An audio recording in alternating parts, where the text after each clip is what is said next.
Hola, chicos. Como va todo? And happy Friday. I hope all of you are doing good. So, I looked through the Michigan budget, the one that's published, the school funding version, and I did find a bit of gun control funding, which is not a good thing.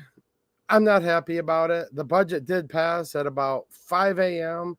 And yeah, they appear to have, they meaning the Republicans who promised they were going to defund all of the gun control stuff. They appear to have gotten most of it, but maybe not quite all of it. So we're going to get into that in just 1 minute. And also tonight, as a special feature, we'll probably do a Q&A at a certain point. And just so you all know, before we get into this, I want to thank all of you for the many ways you help support the channel. Thank you to my YouTube channel members, who I see a bunch of them in the chat right now, as well as those of you who might leave a super chat. You guys are my sponsors. I'm not doing any ad reads or anything else like that, so that's always appreciated. And as a special bonus tonight, if anyone leaves a super chat, I will not only read it, but I'll even give you some Moroccos. So, arriba. Also, I want to thank all of my Patreon supporters, as well as my local supporters. Now, look, Locals is a different site, censorship-free. We just had a really fun live stream on there the night before last, so make sure you check that out as well. And thank you to those who donate via Cash App. So, how are you guys doing tonight? We're here hanging out in the United States, trying to have a good time, and the federal government is shut down right now. And Michigan did pass a budget to fund for the next fiscal year. And I'm going to get into just a little bit of that. So let me know how you all are doing. I look forward to hanging out with you. All right. So let me share my screen here. So this omnibus budget that passed in Michigan, some of you guys watched the stream. The other night, they passed a stopgap to get it funded just for a few days so that they could keep the government open long enough to actually pass the budget. They were literally up all night long and finally passed stuff at about 5 in the morning. Now, here's the crappy part. Some of this is kind of falls under, you have to read it to know what's in it. Talk to different representatives. They weren't sure of every last detail and every line that's in it either. I can't find the omnibus general budget yet. It might be published right now, but I had to go cut some lawns earlier. So as of when I had to kind of get off the computer and go to work, I couldn't find that one yet, but I did find the education portion, and this was passed as Michigan Senate Bill 0166. Let me see if I can make that just a little bit bigger for you here. And it's not as bad as it was, which, you know, I guess it's like less worse is less worse. But I did do a little sleuthing and I found something small in here. I'll be reporting when and if I find more stuff, but I'm going to do a Control F on this document because, look, this is how these documents are laid out. Can you guys see this? An act to amend 1979 Public Act 94 entitled an act to make appropriations to aid and support in the support of the public schools, intermediate school districts, community colleges, and public universities of the state to make appropriations for certain and other purposes relating to education, to provide for the disbursement of the appropriations, to authorize the issuance of certain bonds and provide for the security of those bonds, to prescribe the powers and duties of certain state departments, the State Board of Education, and certain other boards and officials, to create certain funds and provide for their expenditure, to prescribe penalties, and to repeal acts and parts of acts by amending sections. I'm not going to keep reading. Look at all of these sections. So literally, this is just half of the budget bill, keep in mind. This is like just the education portion. There's a whole nother half of all this that I haven't had a chance to look at the exact verbiage of yet. But yeah, this is literally insane. Just showing you guys what happens when omnibus bills are passed and how crazy they can end up being. All right. So that's where we are. Now, I just did the old-fashioned Control F, which is a shortcut to find something. I'm going to type in firearm. All right, we see the instances here. Now, this is where, okay, let me go up to the main heading so you guys can have just a little bit of context. So under section 31N, it starts off by saying, from the state school and final money appropriated in section 11, there is allocated for 2025 to 2026. So this is the budget that's right now. This is passed. Michigan is no longer shut down. For the purposes of this section, an amount not to exceed $106,545,000. And from the general fund, money appropriated in section 11, there is allocated for the 25-26 for the purposes of this section, an amount not to exceed $1,300,000. The department and the Department of Health and Human Services. Did you guys remember some of this from a couple years ago? They're funding gun control measures through the Department of Health and Human Services. Shall continue a program to distribute the funding to add licensed behavioral health providers for general education pupils, and recipients of funds under Section 6 shall continue to seek federal Medicaid match funding for all eligible mental health and support services. All right. This thing's having a hard time sticking on here. That's okay. I have more if I need to change it out. Now we're going to scroll down and find where we can find instances of firearms. This part here, section 31AA, from the state school and future money appropriated in the section. There's allocated $300 million for the school year. This is money appropriated for a whole bunch of tasks. So we go to section O of section 31AA, and we see age-appropriate training for students and families on responsible firearm ownership, including safe handling and storage of firearms. Now, yeah, we want people to be safe with firearms, obviously, but do you want the Michigan government and the Michigan Department of Health and Human Services deciding what's considered safe storage of firearms?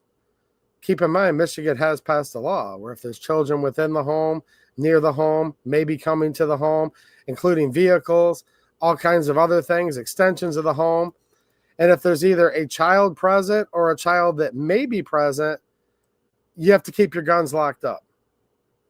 Now, if you don't keep your guns locked up and the child were to do something bad with the firearm, it could start as low as misdemeanors.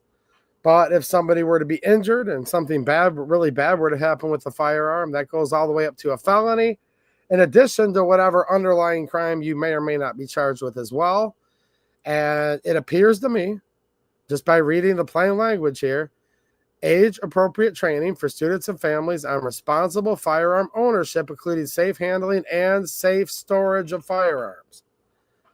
Well, we've had that, and I have reports and even some pictures from parents that are showing these letters and websites and all that that's being sent out to the school children's parents, teaching them and training them on how to store firearms within the home. And this is the government thinking they can manage the affairs of your home and how you're going to store your firearms. And I see that this has been added to the budget, so it appears there is funding for it. And I think we're going to be expecting more of the same when it comes to this part. Now, here's the instances of firearms. We go all the way down, and they're using firearm under the definition of a safety dog. In other words, a safety dog, one of its characteristics is it can sniff out and detect for firearms. So it appears in the school budget portion of this omnibus, this is the only incident we see. So I guess the bad news is there still is gun control funded within the budget. I haven't been able to read the other half yet, but I do not see the funding for that tip hotline. So that's a good thing, actually, right? And I also don't see some of the other things. So I don't know where you guys are at with this, but let me know. And let me know if you guys got letters. And if anybody got one of those letters, I see show just popped up in here. Could you guys do me a favor and take like a high quality scan or picture of it? If it has any of your information, I would redact it thoroughly, where there's no way they could identify it's you. I'm trying to gather pictures of some of these things getting sent out to people's homes so I can do a video educating people on what's going on, what to expect, and hopefully how parents can help counteract that, because I believe you're going to have to do some education in and of yourselves in your own homes, which I hope you are already doing, teaching your kids about firearms, because we want to be safe, obviously. But I think that's a personal decision within the parents, within the home, and the government has no business being the parents of your children, and they need to get the heck out of our houses. So if you can email me that, I would actually really appreciate it. I have a couple pictures, but it's kind of like the person taking a picture of the little flyer from like 18 feet away with a potato phone, with a whatever. So, I mean, I appreciate people trying to help me, but if anyone could get me anything big enough or high quality enough photo of that where I can actually like read the words and just for educational purposes. And once again, guys, the channel would appreciate it. It'll help the fellow viewers. And I promise you, I will black out and thoroughly redact anything that could identify you. You're not going to get doxxed. Or if you know how to do it, redact your information if you need to off of it before you send it to me, obviously. So let's see what's going on in the chat tonight. How you guys doing? I'm not sure if she's watching, but if my baby girl's watching, what do you think, honey? I told her, I called her up before the stream started, my daughter, and I'm like, you're going to want to watch the beginning of this stream. All right. And I might play the intro again here in a few minutes if there's anybody just joining that didn't get to see it. We have some super chats here to read tonight. So let's get those read, and then we're going to get into this a little bit more. Man, what's up with this mustache? This thing was working great. I think the problem was I took it off and put it back on once because I had it on wrong, but we'll see what we can do here. Rescue Nut, channel member, and a super chat. Thanks, man. I appreciate it. Arriba. Looks like you're feeling better. Definitely sounding better, brother. Well, I am feeling better. Thank you. I do still have a cold, so hopefully I don't have to blow my nose, because with this mustache, might be a little bit tough. Eh, muchacho? You know what I mean? Thank you for the super chat. Irish Rover in Florida with the generous $20 super chat. Arriba. He says, some pesos for tacos and gas money for your getaway from ICE. Oh, geez. So all of a sudden, if we notice I'm coming here, whew, you know what's going to happen, right, Irish Rover? Thanks for the super chat, man. Somebody's going to come in and be like, what's this guy doing? What's going on? It's like the most famous meme in the whole country right now, right? And if anyone doesn't know what I'm talking about, look it up.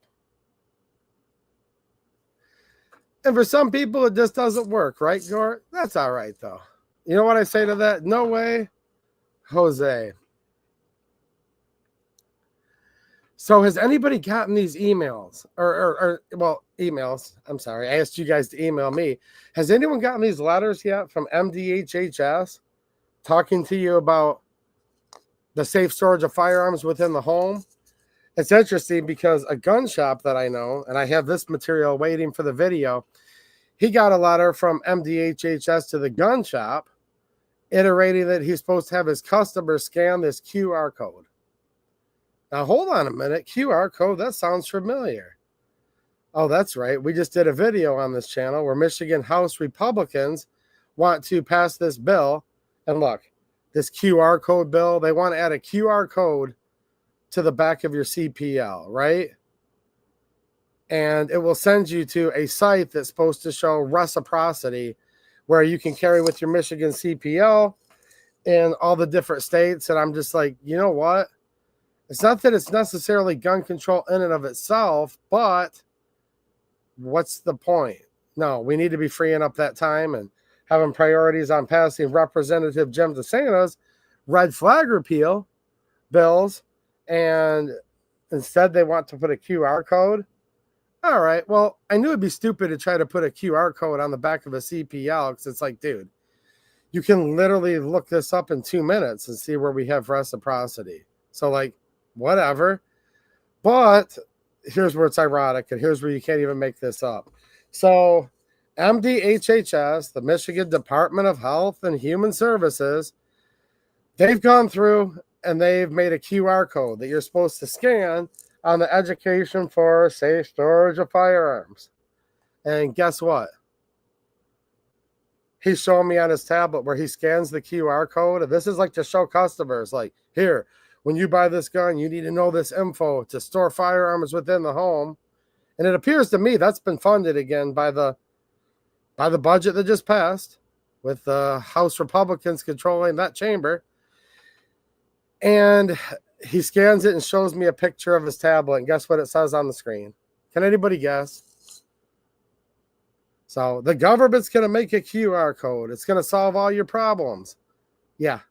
He scans the QR code. It says page cannot be displayed.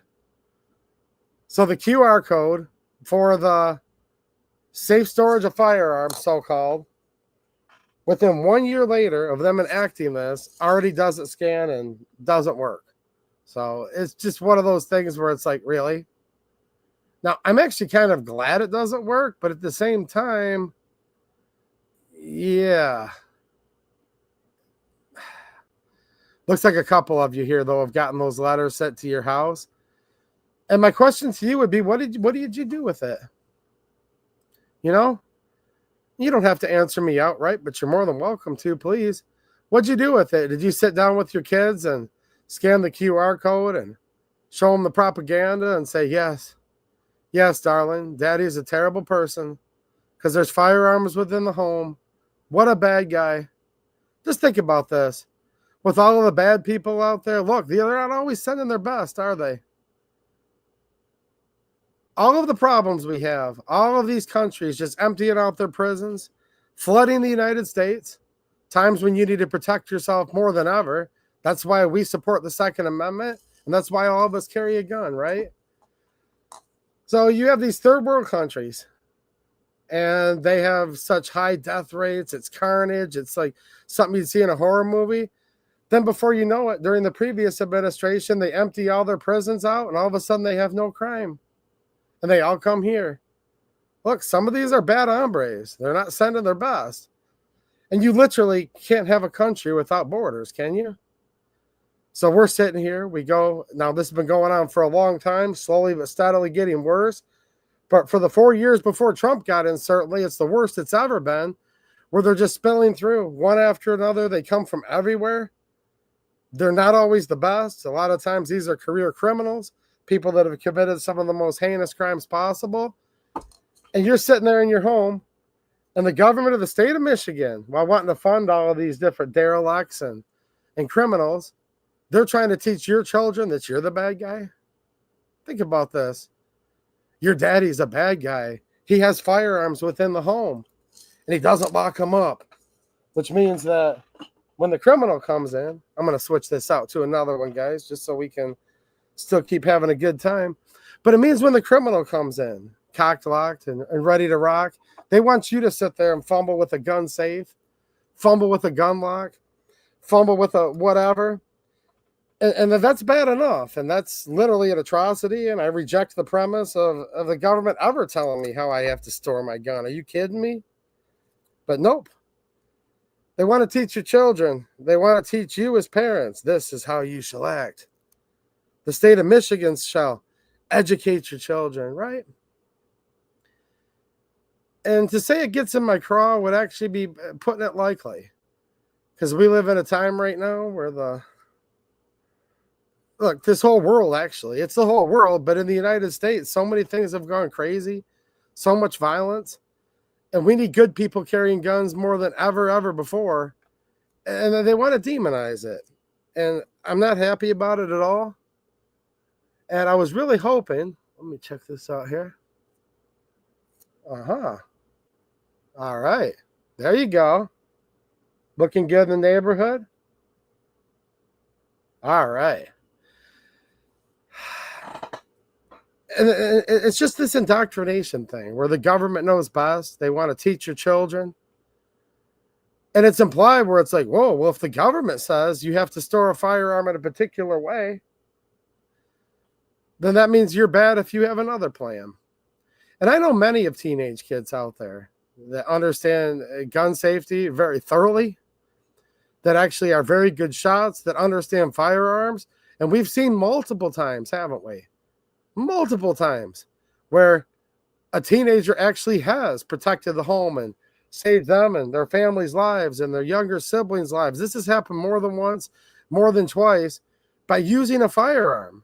Particularly, I remember one story where a teenage boy used an AR-15 to ward off a bunch of people that were coming in to do probably very bad things. And firearm safety, well, yeah, obviously, but again, that should be with the parents. The government has these programs now. They've passed free lunch in Michigan for everybody. Are you guys familiar with that? And when I say literally everybody, I'm talking like, okay, so look, where are you guys at with this? This is passed. This is now in the Michigan budget, okay? And I've only been able to read half of it. Look, you have to pass it before you can read it, right? You guys have heard this before. So I've only been able to read half of it. I will go through the rest of it later. But free lunch for everybody in the state of Michigan, all students. And I'm sitting there thinking, well, hold on a minute. I believe in love. I believe in charity. I believe the Bible is the greatest book of wisdom, and the Bible talks of love and talks of charity. Actually, it even talks of feeding people. And I think it's great if out of the kindness of your heart, if you have a little bit extra and you know somebody who's in need, I think it's one of the most blessed things you can possibly do to help feed a family down the road. You know, maybe your neighbor's having a hard time and they need a little bit of help. And you might feel like a terrible person if you watch their kids crying from pain, hunger pains in their stomach. Yeah. If you've got some extra food in the pantry, probably a great idea to go over and help feed them, you know? Now, maybe they're terrible neighbors and they've done terrible things and whatever, but, you know, at least help the kids a little bit where they're not starving, slip them at least, you know, a snack or two. You guys get what I'm saying. So don't think for 1 minute I don't believe in love and I don't believe in charity, because I do. But here's the problem. Taxation is theft. Our taxes are through the roof. We're taxed to no end. And all we really need is the government to leave us the hell alone. But instead, we always have the government jackboot on our neck, infringing upon the right to keep and bear arms, taxing every aspect of our life. They tax our paycheck. They tax our firearms. All firearms and ammo have a huge excise tax. Don't forget that. And you're taxed upon tax upon tax. And you just work your butt off, try to make the world a better place, and then you pay taxes. And then you die someday, and you're just trying to make the best of it. And it's like, the government's never the solution. The government's almost always the problem. So what do? They pass a budget. Are our taxes going to get slashed? Well, I will say the Republican House budget is a lot better on taxes and a lot less wasteful than the Democrats' version. And that is true. And I will give the devil its due. And I do say the devil because I don't care for either of these political parties. But now we're going to sit there, and there's two frames of thought on this. And tell me where you all are at, because this has to do with everything going on right now. This is the shift from what people wanted to call a liberal democracy. No. I want a constitutional republic, like Ben Franklin said, if we can keep it. But everyone seemed to be fine for the most part. I have a feeling a lot of you weren't fine with it, but all your normies, your NPCs, they were fine with the concept of, well, we're a liberal Democrat republic. Our democracy, a term that most conservative pundits actually say. Well, we got that, and then we got what was happening next, because it was always just a big snowball that's, as it gains more snow, it gains more momentum and keeps rolling faster down the hill, wasn't it? This is some type of communism. This is reappropriation of wealth. This is literally the government stealing from you to give to somebody else. And there's always been this classic thing of this country since I was born, and you guys tell me whether you agree with this or not, because I agree, like I said earlier, you heard my thoughts. If we want to take care of each other out of love, out of charity, generosity, that's awesome. But when the government takes your money and gives it to someone else against your will, out of duress under a barrel of a gun, because the government has guns, they have many guns. They want gun control for you, But the operative word there isn't gun, it's control. Because in places with the most gun control and the highest taxes and all of these, and look, you can see the parallel. The higher the gun control gets, the more taxes, the more regulations, and before you know it, you've got no guns and a 90% effective tax rate. And by the time they tax the same dollar 36 times in this country, we're basically already there, right? But it seems like my whole life it's always been this thing, well, you take from the rich and give to the poor. So we've had free lunches for low-income kids for a long time. Ever since I was a kid, there were certain kids that would qualify for free lunch, and those were generally the poorer kids, poor families. And I guess, you know, the people generally consented and said, all right, yeah, you can take some money out of my paycheck. By the time it all gets passed through all these different government things, because the government's terrible and super inefficient every time they deal with anything with money. So they steal $1 from you to feed somebody, 90% of it, 90 cents on that dollar gets squandered and gets whatever done with it. And then the food waste, they literally fill up dumpsters full of food that's not even eaten at most of these schools every single day. So by the time it's said and done, they have to steal $10 from you to put $1 worth of food in front of somebody else's kid. Now, are you okay when there's different decisions on that either way? However, they move the goalposts now. And it's not even just for poor kids anymore. Now it's free lunch for everybody.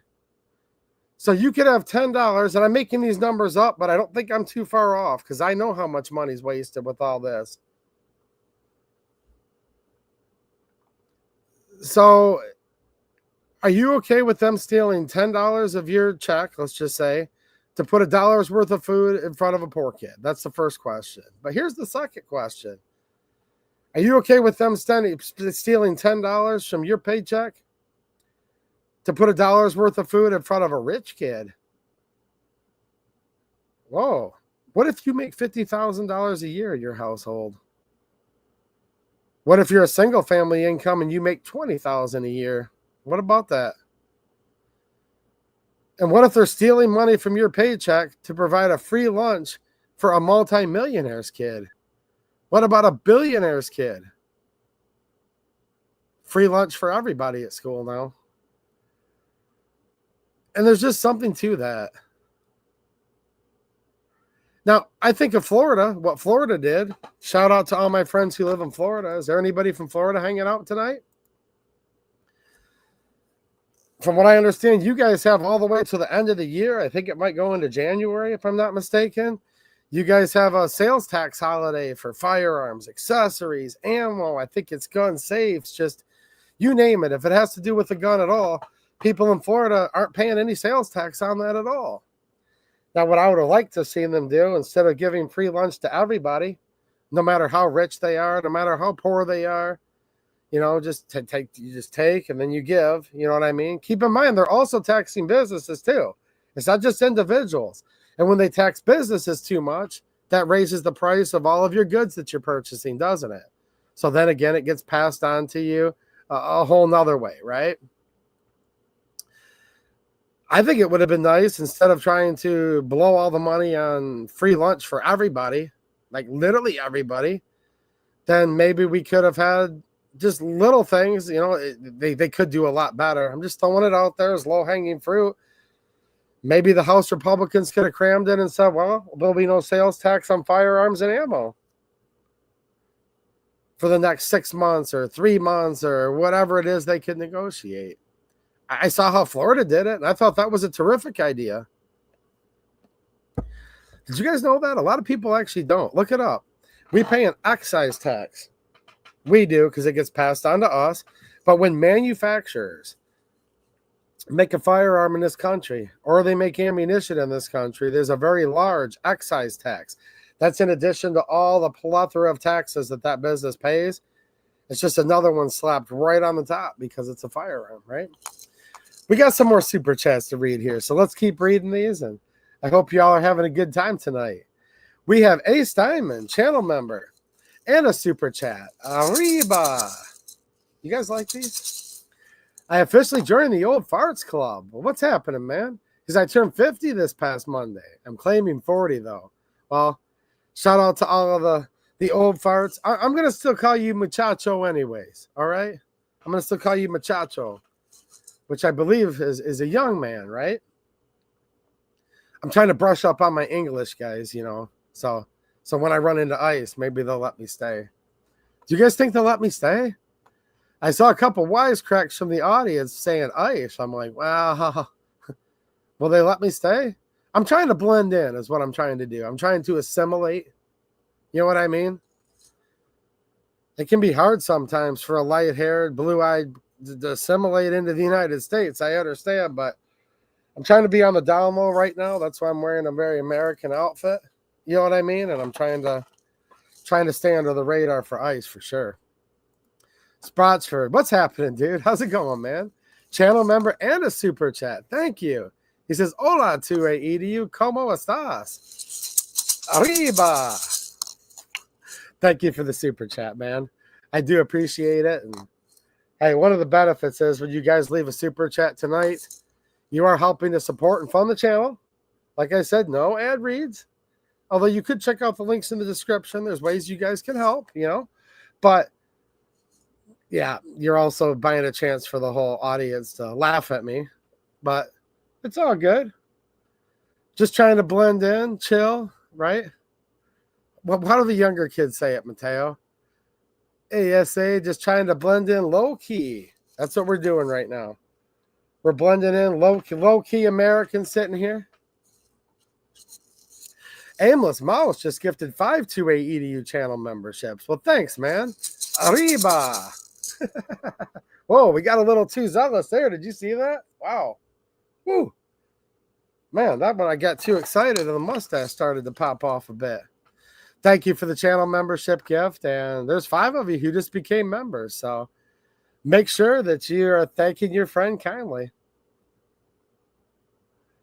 Now,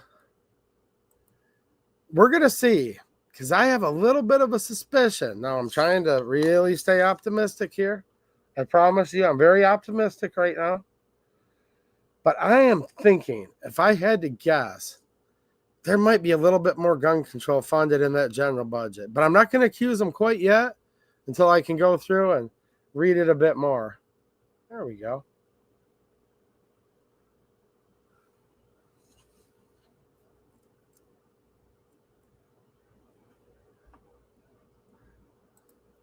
Is the outfit made in China? I don't know. No speaking no English. Hey, that's where you... As soon as you ask me a tough question, no speak. Right, Barney Brady? No speaking no English. What's happening, Queen Moonbeam? Nice to see you. Denny's plant-based journey. What's happening, Denny? Channel member? Now, look, guys, I wanted to basically break the news that I already did, that as of right now, I do see a bit of funding for a bit of gun control propaganda in the Michigan budget. Not happy about it. Don't care for it. Not trying to overreact either. But I'm going to read the rest of it, and I will definitely be reporting it to you soon. But we have actually already hit our super chat goal like really quick.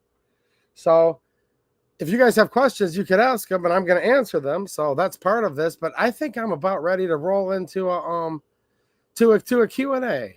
I just kind of want to have fun and hang out with you all tonight a little bit. So I see another super chat here from Bill Camperis. What's happening, Bill? How you doing, man? Thank you for being a long-time channel supporter and for a channel member and a very generous $20 super chat. Arriba. Si, senor papi. Did I pronounce that right? I don't even know. I tried to study a few Spanish words tonight, but again, I'm trying to like blend in low key because I don't really want to get deported, Bill. And some of these guys have reminded me, dude, you could get deported like really quick. And I'm like, dude, I'm just sitting here right now, you know, just what's up, jalapeno prepper, you know, just hanging out, right, Denny? Denny, what do you think? I mean, do I look like any normal dude you'd see walking down the road? I thought so. Of course, I asked Mateo earlier, and I'm like, what do you think, Mateo? He's like, he didn't even really notice. He just saw me, and he's like, hey, SA, What's going on? You know what I'm saying? That's all right. What's happening, Mateo? Everybody has to have their token Mexican friend, right, Mateo? Here's the funny part. I've told you guys the story, right? He's all the way down to Kentucky. By the time he can come up here after me, I'm already gone, you know? He may or may not even be Mexican at all, to be honest with you, but that's all good. I can at least pretend, right? Let me know if you guys have any questions about guns, about ammo, about Second Amendment stuff. Let me tell you what, I posted some really cool stuff over on Locals, like a brand new item. Can't discuss it here because I can't promote that stuff, but I have a coupon code over there and everything, so make sure you're checking out my post there, as well as on X. Raptor J, yes, and I do cut grass. Yeah, I know. I was out cutting lawns today. I tried it on literally earlier today before I went out to work, and the old mustache was working perfect, man. Like literally, it was like sticking out here like $1,000,000. And well, it hasn't rained a lot lately. It's super dusty. I like this though. It was super dusty out there.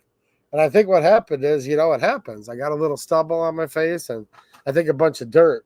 Like my face literally gets covered in dirt. So yeah, I think that's what got me. Then he says, what do you mean? Is this normal for yard guys? Exactly. I'm just looking normal. What's happening, man? Let's see here. Mustafa Hatif, you know, I did discuss that at the beginning of the stream, so you might need to rewind a little bit. We went over that just a few minutes ago. It's not a new gun control law, but what it is doing, and I was hoping that would change with the Republicans controlling the House, it does appear there's still some funding towards the education of your children on how the firearms are supposed to be stored within the home, pursuant to the gun control that's passed in Michigan within the last couple of years.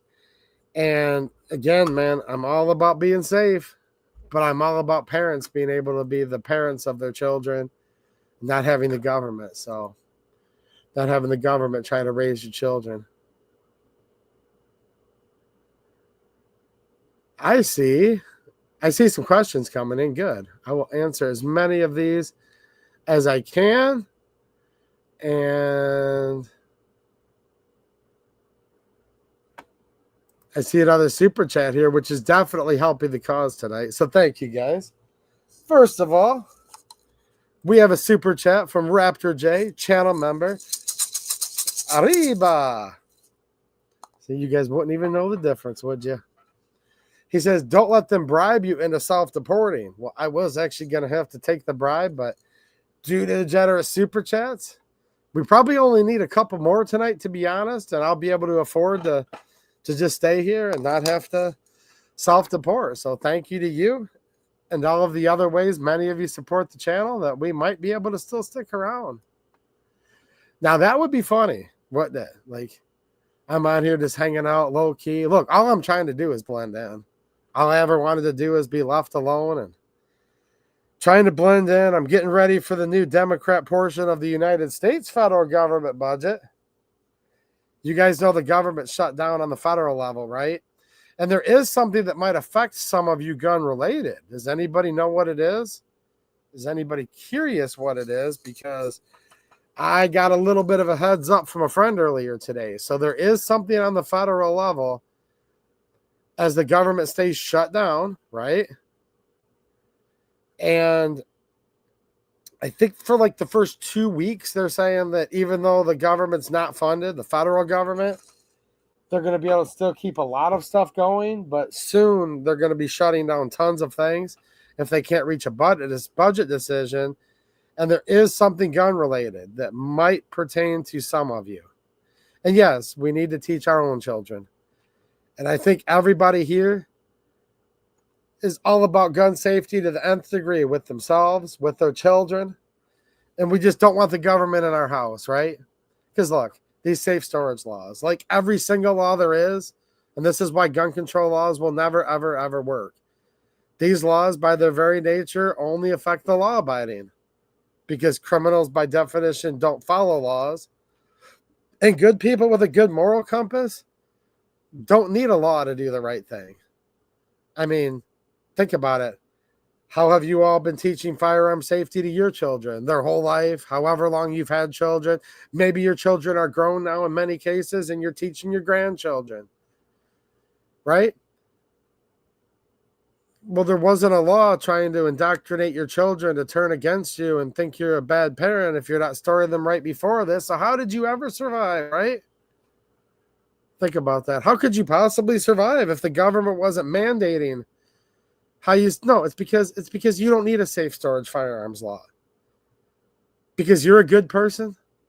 You have a certain moral compass about yourself where you would just feel so darn terrible if your child ever did anything bad with a firearm that you probably wouldn't be able to live with yourself, sleep with yourself, you know? You wouldn't be able to fall asleep at night, as the old saying goes. And you wouldn't want anything bad to happen. That's why you were responsible, and that's why you've been responsible, you know? The government needs to get the heck out of our homes and keep their hands off of our guns is all it really comes down to. Now, if the price was right, maybe I would self-deport. Yeah, I hear you. I hear you. Now, hold on a minute. Do you guys like these Moroccos?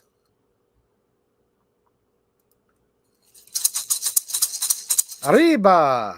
We have Jalapeno Prepper with a super chat. Thanks, man. I appreciate it. He says, adding to the Don't Deport 2A Pedro Fund. Well, thank you.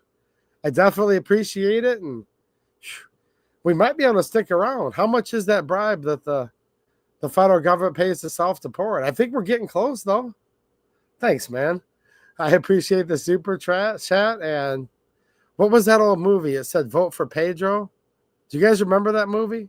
I'm not really a movie guy, but a little piece of trivia for you all.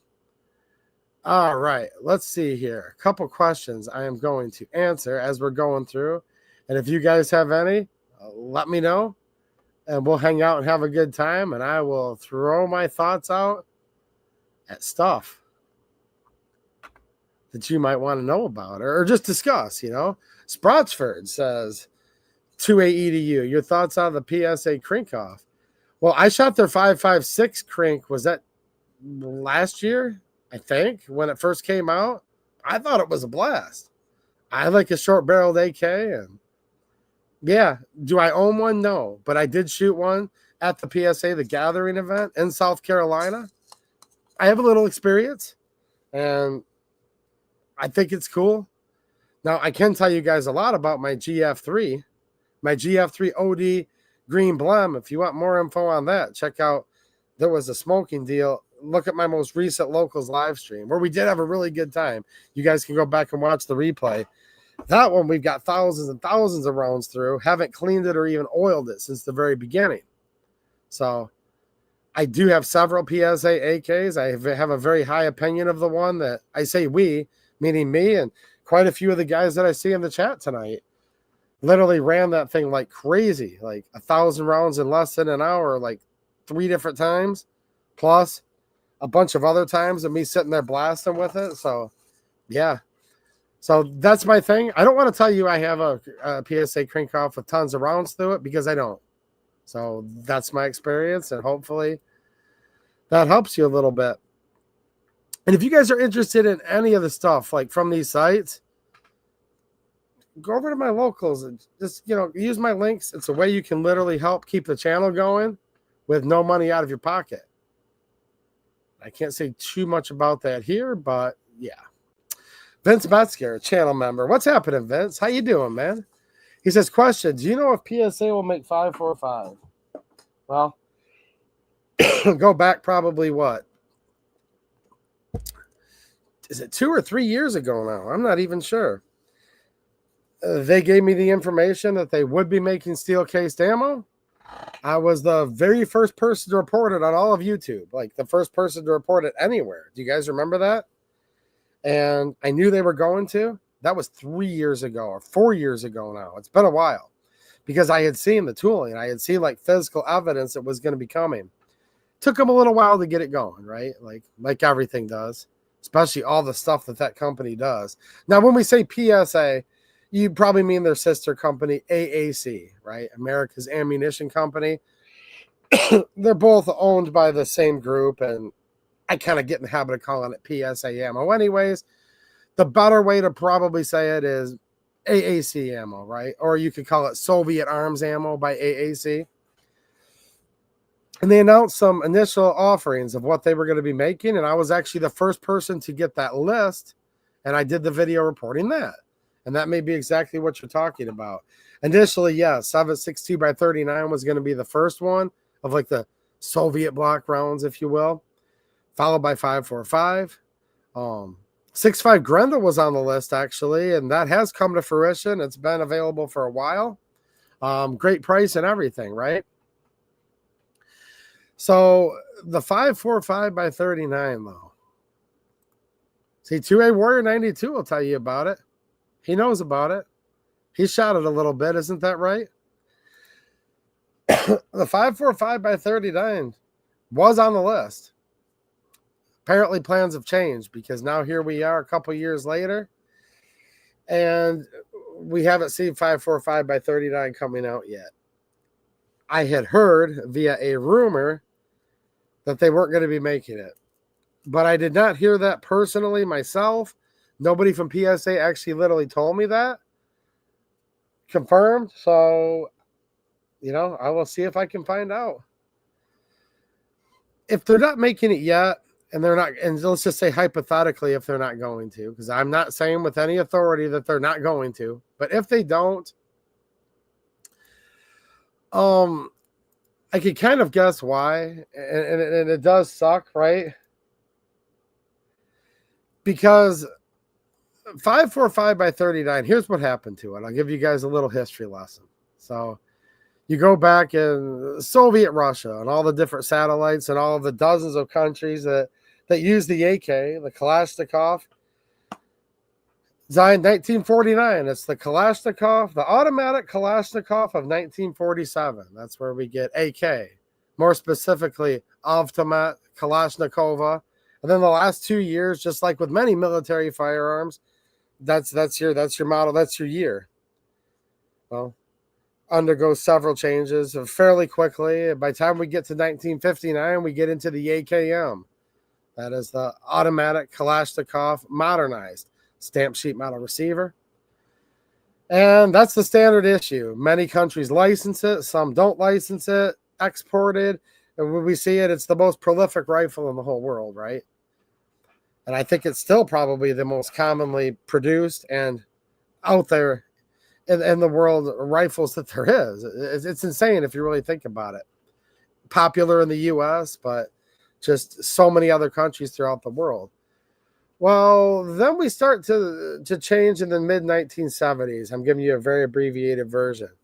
U.S. at this time has been using the 5.56 NATO for quite a while. 5.56 by 45. Essentially synonymous with 2.23 Remington. 2.23 Remington, and I actually have, if you look at that old Winchester box right there, okay, that's the old 2.2.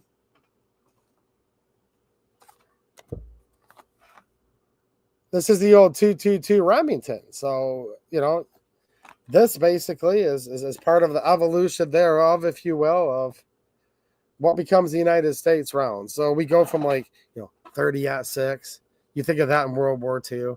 You think of 30 carbine, but that's kind of more of a pistol caliber when it comes to terminal ballistics. Then we see 7.62 NATO kind of popping in, but we see 5.56.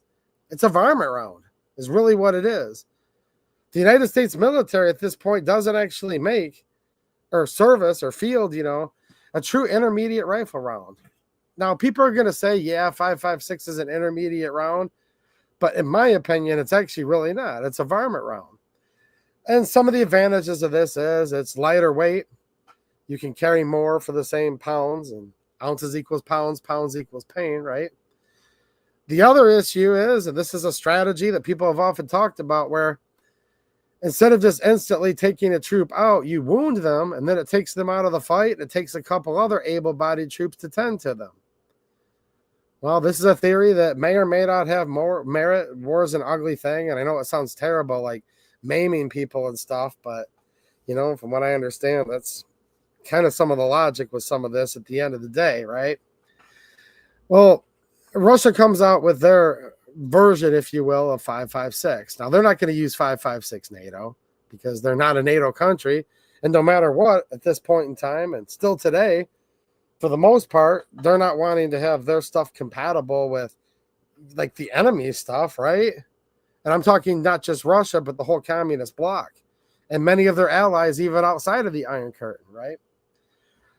So they come up with a 5.45 by 39. And then the first main rifle that's going to field that's the AK-74. So that's the automatic Kalashnikov designed by Mikhail Kalashnikov in 1974. And that becomes chambered in the 5.45 by 39. Basically, it's fair to call it a 22 caliber. But at the end of the day, it's actually smaller than 22 caliber if you think about it. Because if 5.56 translates to a 2.24 bullet, or in other words, you know, 2.23 bore or 5.56 bore. It's weird how they do all this stuff because you're actually dealing with a 5.7 millimeter projectile, but it's called a 5.56 round because they measure between the lands and grooves, and you wind up with a measurement of 5.56 millimeters. So the round's called 5.56 or 2.23, but it doesn't contain a 5.56 millimeter bullet, and it doesn't contain a 2.23 bullet. It's actually a .224 bullet if you use inch pattern, or a 5.7 millimeter bullet. Yeah, it's goofy. Well, the Russians come up with 5.45 by 39, slightly smaller than 22 caliber. And that's moving into the next generation, right? Weird part is if you really think about it, few countries actually adopted it outside of Russia, really. Now, there were countries that bought 74s, but for the most part, most of the other countries that were fielding AKs at that time, from the mid-70s all the way into the 80s, even on the way up into more current times, for the most part, kind of stuck with 7.62 by 39. So 5.45 by 39 was never as ubiquitous as either 7.62 by 39 or a 5.56 throughout the world or with NATO countries, respectively, right? So it's like, So it's kind of an interesting caliber. And I'm going to say this right off the rip. A very good round, especially when it comes to a particular loading a lot of people used to be able to get in this country. You know, stuff that was exported as surplus called the 7N6.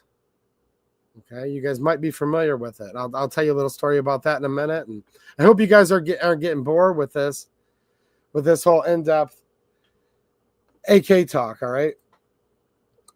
Let me know if you guys are into this stuff. Trust me, because I already know about all this. I could keep it to myself, but I think and hope it might be at least moderately interesting. And shout out to all of you on Replay Crew. Chime in there in the comments. So 5.45 by 39. It was never as ubiquitous, even on a military scale, as 7.62 by 39. You know, you think of countries like Poland. It took them all the way until the WZ-88, otherwise known as the Polish tantal, short for the tantalum. It's a precious metal, actually. And they would finally put those into service, like in the late 80s, really by the time they really started issuing, we're talking the early 90s, you know? That was chambered in 5.45 by 39. While Poland still simultaneously were making 7.62 by 39 AKMs. But it didn't even last that long in Poland, because by 1996, they would come out with and start issuing the WZ-96, otherwise known as the Polish beryl, which is also short for a precious metal called beryllium. And that would be chambered in 5.56 NATO, because by 1996, the wall had fell. If you remember Reagan, Mr. Gorbachev, tear down this wall, right? Well, other countries that were formerly in the communist bloc, behind the so-called Iron Curtain, where they basically had to march to the beat of Soviet Russia's drum, or in many cases, ask Czechoslovakia about this, they would literally bring tanks right in and get right in there. Like when Czechoslovakia tried to have the VZ-52 rifle, for a few years they chambered it in 7.62 by 45, which is actually an excellent round. It has a better BC. For all of you ammo novices, that stands for ballistic coefficiency, right? And they kept on getting pressured. No, your rifle will be in 7.62 by 39, to the point where tanks were showing up at the factory. And then they did a quick stopgap of the VZ52/57, which was a model they only made for 2 years. That again chambered in 7.62 by 39. And then they would replace that very shortly thereafter. 1957, 1958, they would make this stopgap rifle because the Russians literally said, like, we want you to use the AK, and if you won't, it better be in 7.62 by 39. Well, by 1958, they went and developed the VZ58, chambered in 7.62 by 39, which looks a lot like an AK, but really has no parts in common with it whatsoever. So back to the 5.45 by 39. Rather short-lived. Bulgaria would make AK-74s. You'd have Germany making an MPI-KM chambered in 5.45 by 39. So whereas Russia would probably produce the most, I don't have exact numbers, but probably, next after that, I'd probably think it's fair to say Bulgaria. East Germany would make a few. Poland did just for a couple years. And then, like I said, Poland goes to 5.56. Yugoslavia never got into the 5.45 by 39. Now, they weren't part of the Iron Curtain. They didn't sign the Warsaw Pact. However, they did use com-block firearms and still do for the most part to this day. So even Yugoslavia, 7.62 by 39, all the way up until you look at like the M90. And then the M95 and the M85, different variants of a 5.56 caliber AKs. They go right from 7.62 by 39 to 5.56. So with that said, 5.45 by 39 has never been as popular of a round as 7.62 by 39 or 5.56. Not in military times and not in civilian use either. Now, there's one thing that sparked a ton of interest for 5.45 by 39 in the U.S., and this started maybe, 20-something years ago-ish. I can't remember when. But it all ended about a dozen years ago. There was a bunch of surplus ammo coming into the country. And I bought a few crates of it, all right? And you guys can be like, whoa, dude, he's rich. Well, a few more super chats and I might be able to afford not to get deported, okay? No, I'm not rich. Some of you guys will remember this. They were giving it away. I can literally remember getting this 7N6 was the Soviet designation for this surplus 5.45 by 39 ammo. I'm talking like if you would buy it by the full case, so there'd be spam cans, right? A big spam can. If I'm not mistaken, I think it held 1,080 rounds, 2 spam cans together in a big old metal or wooden crate, super heavy, lots of steel and wood in there. I can remember seeing this stuff as low as 10 cents a round. I think I even remember seeing it for 9 cents a round. Heard stories of some guys finding it for 6 and 7 cents a round. I remember getting it for 10 cents a round shipped. Like after you paid like the 70, you'd pay more in the shipping than the ammo sometimes. The country got flooded with it for not long enough. Now, why did the United States get flooded with it? Well, because again, like I said, you have the 74 that comes out. 5.45 by 39. Very short-lived. And they're stacking all this stuff up for World War III. The Cold War does have many bloody engagements. Trust me. Trust me. I have a friend of mine whose dad was very high up in the military during Cold War Germany. And I think he might be watching right now. And I don't like to give out too much personal information on such things. But he's like, yeah, it wasn't quite as cold and as quiet as people think. There was the classic, excuse me, ma'am, but we lost your son, or, excuse me, sir and ma'am, you go back home and the troop comes and lets them know, we lost your son in a training accident. So trust me, I know there was still stuff going on, way more than most people will ever know from stuff I've heard. But, the Cold War, as it's called, never turns into World War III. So you've got this Soviet bloc countries, namely Russia, Bulgaria, big powerhouses of making this ammo. They're stacking it till kingdom come for World War III. World War III doesn't come. Well, Russia still uses the caliber, maybe Bulgaria, maybe some other smaller countries, But at the end of the day, a lot of these countries, by the time the 90s hit and you get into the 2000s especially, they're going away from Soviet calibers, and former Soviet bloc countries are going to 5.56, even if it's in Kalashnikovs. So they got tons of this extra ammo. They don't want it. They don't know what to do with it. They start dumping it on the American market to get, just a little bit of coin back. And here's where the gun community can be its own worst enemy. This is an interesting conversation. I hope some of you are enjoying it. And I'm going to get to more questions in a minute. See what you started, Vince? No, Vince knew what he was doing. He's getting into my passion right now. But I did answer your question. I don't know if they're going to make it or not. I'm telling you, this is a long story, history lesson for you young folks, right? Why I could see where they wouldn't want to. That's where we're heading with this. From a business standpoint, but they may want to for other reasons, and I'll tell you why. Even business reasons. But anyways, so all this ammo starts dumping into the country. It's so cheap. People are like, whoa, I can shoot a centerfire rifle cartridge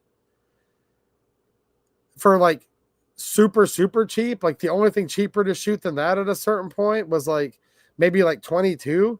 We're talking like competing with and beating 9mm prices with rifle rounds at certain points. It's like, whoa, you have to be kidding me.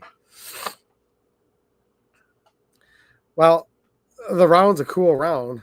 The 7.6 particularly has very nice characteristics. Let me tell you about the round real quick. But people start buying all kinds of rifles, chambering in it, just so they can shoot this cheap ammo, actually.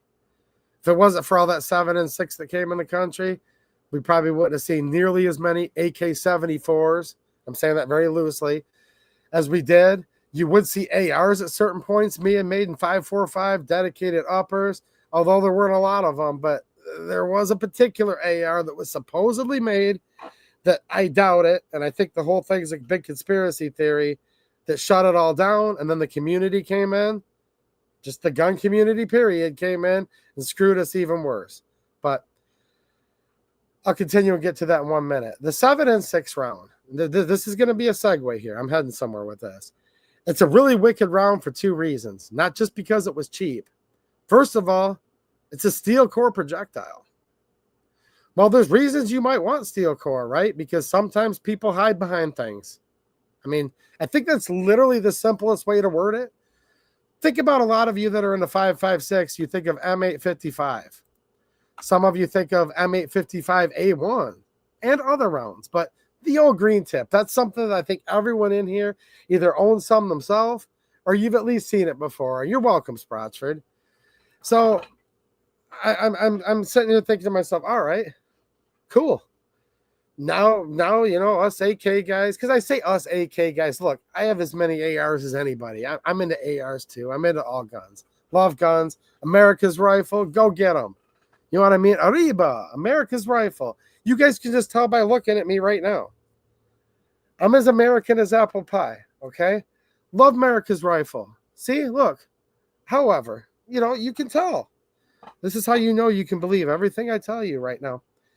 But I'm more of an AK guy. And I'm like, cool, finally us AK guys get some cheap ammo that's steel core and blah, blah, blah. Because they had already outlawed the steel core 7.62x39 and all steel core handgun ammunition a long time ago, right? Way before 7.6 gets banned, and it does get banned. And that's where it leads to all of this. So it's got a steel core in it, but it's a little more wicked than that. Steel core, because, hey, look, right, Mateo? It's literally this simple. Sometimes people hide behind things. It just is what it is. And sometimes they're engaging with you when they're hiding behind things. There's a little hollow cavity. So you've got the jacket, you've got a steel core, and then you have lead. Not so much lead. If you've ever actually dissected a steel core 7.62x39 or a steel core 5.45x39, and I have both. I have some steel core 7.62x39 right over here to my left from China. And see, Mike gets it. You know you can trust me. Just look at me, muchachos. Hola. There's more steel than anything else, but they put this little hollow cavity of air behind it. You know what that does? Whoa, ho, ho. That makes it where it's no longer completely concentric. That means when it hits fluidic medium, person's 90% water, if you know what I mean. When it hits fluidic medium, it makes the round become very unstable. In the air, it's still actually plenty accurate. Now, in all fairness, any steel core round, M855 included, they do tend to have less accuracy than like hollow point boat tail match. Period. End of story. Because when they're mass producing this stuff, if they're off a little bit on where the steel core is centered, it does mess a little bit with the trajectory in the air. But the main thing is, and this was on purpose, when that 7N6 bullet would hit somebody, it got the nickname the magic bullet.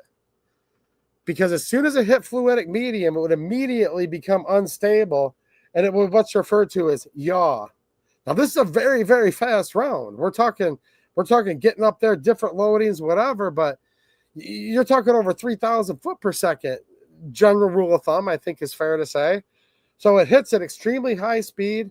It's unstable because of that little hollow pocket there, right next to that steel core, below the jacket, and it can yaw. So instead of just poking through the target like an ice pick, because that's actually some of the worst nightmares. You think of the so-called Black Hawk Down, the skinnies.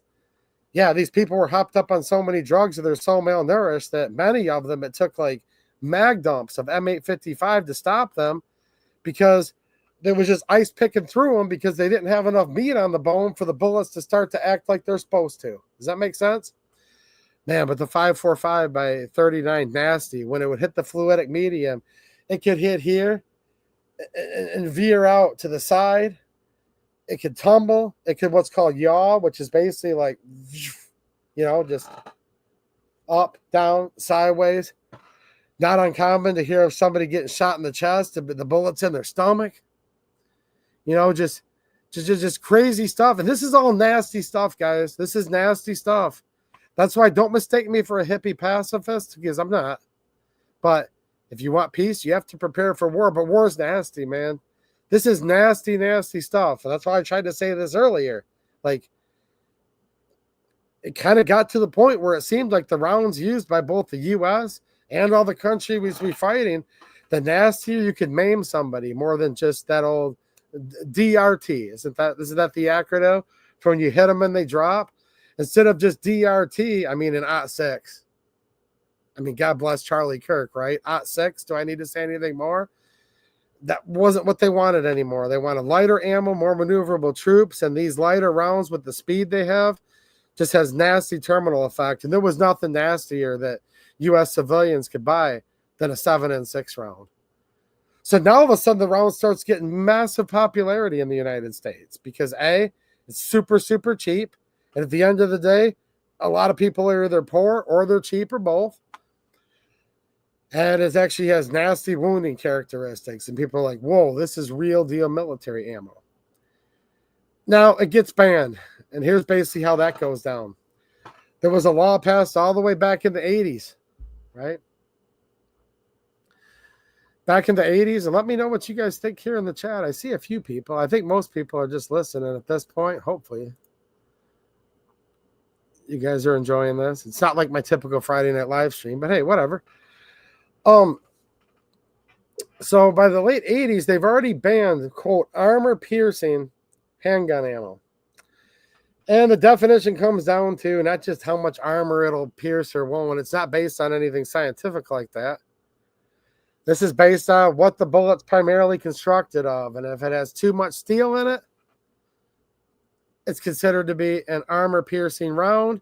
And this applied to handgun rounds, not rifle rounds. And it still doesn't today. So think of another cheap ammo. You guys remember your Mosin Nagants, right? Many other rifles, but the Mosin's what it's most famous for. PSL, right? Dragunov, all that. 7.62 by 54R. You would also, around this time, you can still buy spam cans, usually from Bulgaria, Poland, Russia, other countries. The silver tip, 7.62 by 54R. That's also a steel core penetrator round. Because again, Mosin Nagant, because sometimes people hide behind things. You might want a soft point for hunting, but for certain combat situations, most armies of the world believed it was nice to have a steel penetrator. And you saw 7.62 by 39, 5.45 by 39, 54R, all these rounds. Chances are it was going to be a steel core if it was used in the military during these decades of service. Well, 5.45 by 39 was okay, though, because it's a rifle round. There were no pistols chambered in it. Until all of a sudden, supposedly there was. And I'm going to very emphasize the word supposedly. But before we do that, I do have a super chat here that I want to read. Give you guys a little maraca. Arriba. Ace Diamond, thank you for another super chat, man. I appreciate it. A channel member, he says, Poland, little European Texas.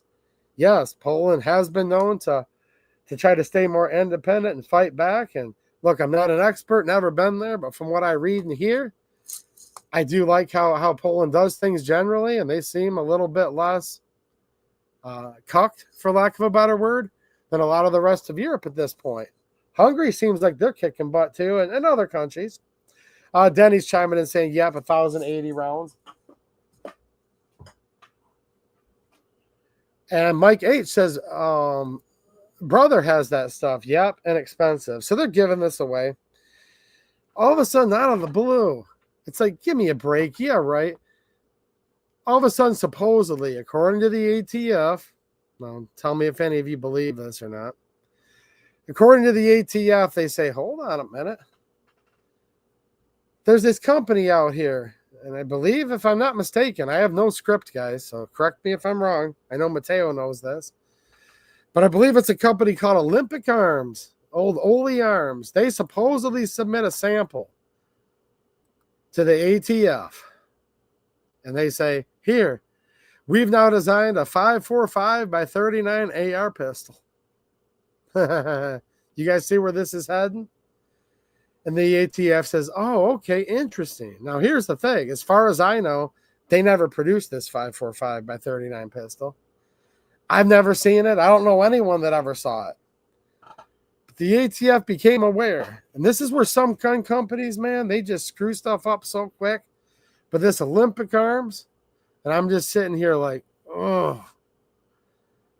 They submit this sample to the old ATF of all people. They say, look, we've now designed a pistol in 5.45 by 39.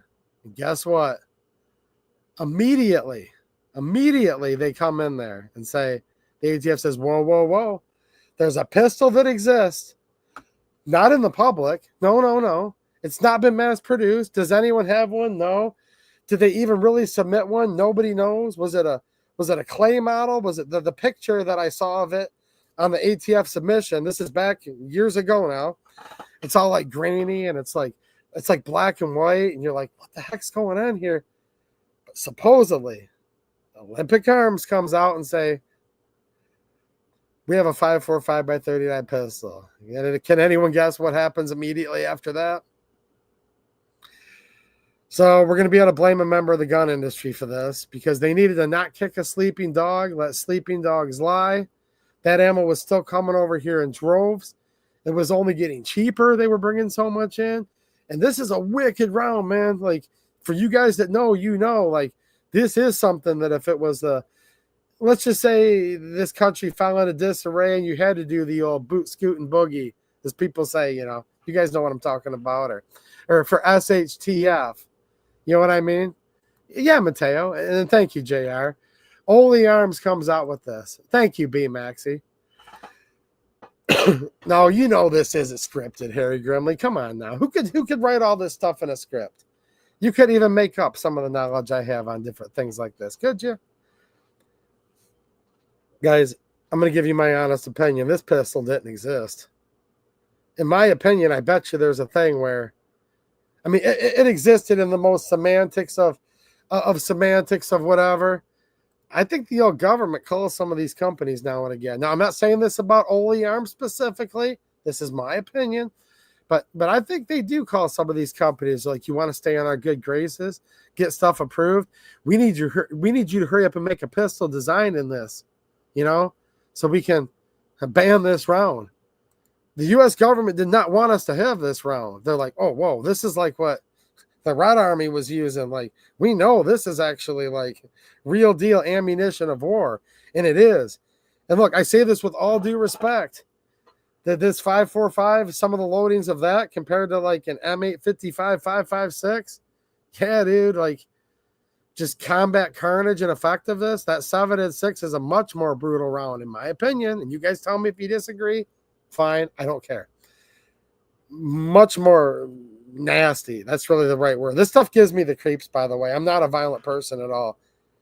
But when you see the stuff that this round does, and then the war stories of stuff it did to our GIs, nasty, nasty stuff. Way nastier, in my opinion, than M193 55 grain 556 or M855 62 grain green tip steel core. So the government doesn't want this stuff, and I think they contact these companies like, we need you to make this so we can ban it. So Olympic Arms announces we have a 545 by 39 AR, the ATF, within 10 seconds. This is why some of this stuff, you can't even make it up. And this is why I know that the ATF's been corrupt since as long as I've been in this game, back in 94, you know, mid-90s. I mean, think about it. Waco, Ruby Ridge. Way before that, it was Wounded Knee, and it was you guys know what I'm talking about. The government's a very, very violent entity, and you pay for all of their violence with your tax dollar and gun control funding too. So immediately, Olympic Arms like, yeah, we have like a 545 by 39 AR pistol. Wink. Oh, you do? Wow. Bing. 545 by 39 ammo is banned instantly overnight from import. Can't be imported anymore. Now it's armor piercing because it has too much percentage steel, all of this in its core. And now it's armor piercing pistol ammo. There's no pistol that shoots the round in real life. Nobody's ever even seen one. I mean, you know what I'm saying up to this point. Now I suppose there's 545 Krink pistols. It doesn't matter now. Yeah, PSA, other people make a 545 by 39 Krink, which just has a side folding brace and as a pistol. Don't blame PSA. This was banned way back when Olympic Arms pulled their crap. You know what I mean? Years ago. The round's banned. It ain't never, ever, ever coming back. Once this stuff gets banned, you know that old song, he's gone for good and gone with the long before it. Some of you know it's a good song, right? But this ain't a song. This is real crap. Like, it's gone, never coming back. Most of it's been sold to other countries, and it's just been too long now. I don't think we'll ever see 7 and 6 again, unless there's a little bit found here stateside. This stuff costs a fortune now. You can do the math. So they ban it. Now, here's where the gun community comes into this. Are you guys ready for this? Thank you, Vince. It's a little different stream than normal, guys, you know? But hopefully we're having a good time. Oh, Mike H., it's a nasty bullet, man. Gort, you're big into ammo. I'm sure you've had your thoughts on it. Chime in if you guys know what we're talking about here. So that they literally ban it from import, like within seconds of Olympic Arms supposedly making a gun nobody's ever seen. Nobody has one. Probably not. Probably a bunch of monkey business. Then they ban it. You know what happens? Now keep in mind, this is going to tie right in with the M855 ban. Because not too long after this, the government goes after M855 green tip, and there was an official letter that they're going to ban M855 green tip. Because at this point in time, we also have pistols coming out in 5.56. So now that is an armor-piercing handgun round. And the government says, well, that's banned too. Now some are thinking, whoa, that's not banned. I just bought. Yeah, make sure you check out all my locals deals, and you'll see really good deals on this stuff. Government bans it.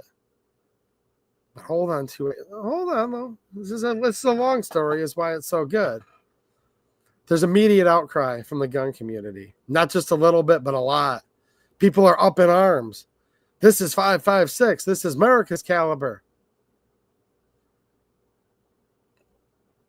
Congress starts getting pressured with so many millions of phone calls. Congress literally starts getting involved. They're getting ready to make an act of Congress at this point in time to possibly turn upside down all of this stuff the ATF's currently skeevied up. So what do they do at the last minute? Okay. You know how they call this one guy that's wearing the sombrero and the mustache and all the new videos you see online? They call him Dollar Store Obama. Me, I'm just a regular guy playing a regular guy trying to blend in. That's all I'm doing. I'm just trying to blend in. No deporto, ASA. Yeah, I'm real low key tonight. Low key, just average American. But look, they go to Obama, right? Not the Dollar Store Obama, but Obama actual. And they're like, yeah, you and your administration needs to resend this or all hell's going to break loose. Even Congress is getting involved now. So what do? They actually rescind the M855 green tip ammo ban, and it doesn't get banned. Now, make no mistake, Democrats are still after it. They've been after it ever since. But they realize just due to so much outcry, and this has been tried to be banned in several administrations. They were after it in the Trump administration as well. So if you're like, hold on, 2A EDU, I thought it was. No, they've tried it several times. They've gone after the M855. Every time, so many people just come out in droves and hordes, and the government just can't do it because people are going so berserk. Congressmen get involved. Senators get involved. But you know what happened when the M855 got banned? People unified and they stopped it. And every AK guy I know was screaming from the rooftops, right along with the AR guys, with the whatever guys. See, I just like all guns. So, of course, I don't want anything banned no matter what it is. Duh. And they stopped it. When the 7N6 545 by 39 gets banned, the very few, because this was back like when way before it was even cool to be an AK guys. Some of you guys know you would get called the pores, all these things in yesteryear. Few people here and there got mad, and I was one of them. But then I started noticing this stuff. Yeah, Mateo, the poison pill bullet. Exactly. Spider bullet. It has tons of names. I mean, nasty. The poison pill, the magic bullet, the spider bullet. I've heard a lot of things. Probably 5 people in the whole country got enraged. More than that, but you guys know what I'm saying. You know what all the AR guys did for the most part? Now, I'm not saying you guys did it because you might not have even known about this. It was a bit esoteric, I guess. But for the most part in all the forums, it was a bunch of AR guys laughing at and just berating the AK guys, being like, "Mwahaha, sucker. You lost your goofy little round. Time to get rid of that commie rifle and come over to America's rifle and get a real round, the M855 green tip. Mwahaha. Sucks to be you. So long, wannabe 5.56 lover." Like, they call it the wannabe 5.56 round. Now, people aren't like that as much as they used to be. A lot's changed in the gun community and internet culture, but there was a time, and I think some of you guys remember this, where AK guys, and AR guys used to really, really go at it. And dude, it's always been, a lot of it was always in good fun and it was awesome. But for some reason, when it came to this round, 90% of all the gun owners out there were also against this 7N6 545 round. So they definitely weren't calling their congressmen in droves. And they were just like laughing their you-know-what's off that it was getting banned. Do you remember this, Mateo? Do any of you remember this? I know some of you guys may or may not remember this. But I did, because I've been into these types of guns since the mid-90s. And this got banned much, much later than that. A decade ago or so, 12 years ago-ish. I'd have to look up the dates. Again, no script. And whereas the M855 green tip was saved, the 7N6 was not. Now, that wasn't the complete end of the round. And the round's still not over now, but it's on life support, and it's getting real tough. You would have offerings like, Wolf, Tula ammo.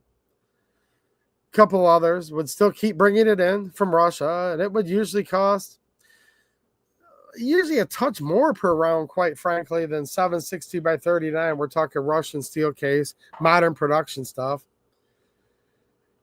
It wasn't the steel core stuff. It wasn't the poison pill. It was just kind of a pedestrian lead core round, because steel core had already been banned. So it was a lead core civilian ammo instead of truly being a war machine ammo from a fallen era.